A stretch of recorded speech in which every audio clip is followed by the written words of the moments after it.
On Stevie B coming back to the Matrix with some NFL news and some NFL recap. It's been a couple of days and a lot's transpired.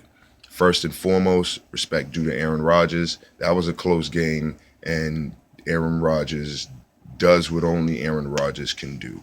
And that's why he remains an anomaly. His game remains an anomaly, and only because, not in an insulting way, hasn't been done before, unorthodox style of play, but the man can throw the ball with precision on the run, and that's really all it comes down to. Look for that to be a high-scoring game against Atlanta. Props to Atlanta as a whole and Matt Ryan for basically doing what everyone sort of questioned him on. You know, can Matt Ryan win a playoff game? And he's matured into,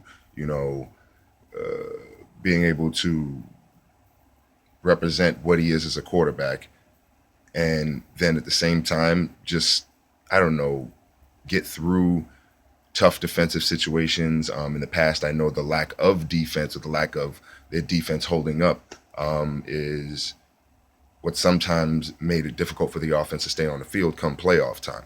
But ultimately, what I feel is that that's going to be a high-powered game. We'll talk about that coming up this week.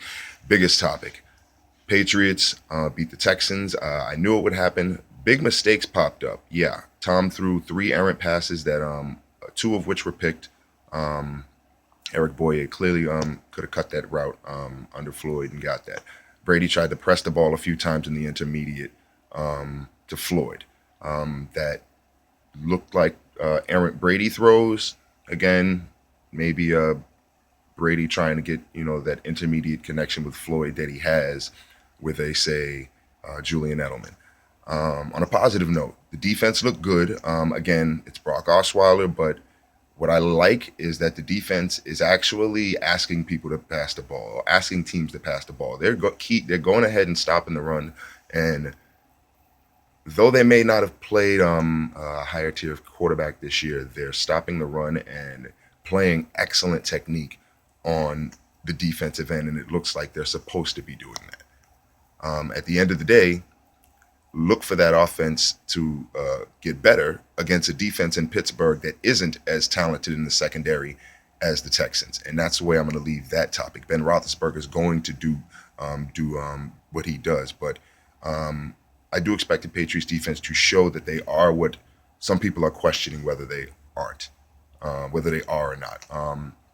They're legitimate up front in terms of stout.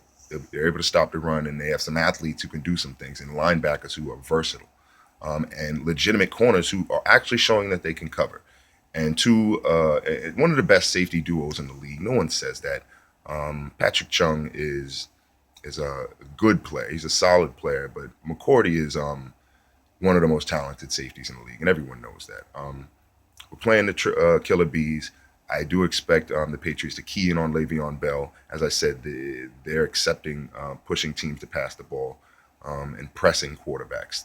I particularly expect the defensive line on the Patriots to play their lanes, and I watch that they do tend to do that more than a lot of teams, and are probably going to be coached up to do that against Le'Veon Bell, who is one of the most patient backs in the league. I've never seen a man so patient and still be able to get it done.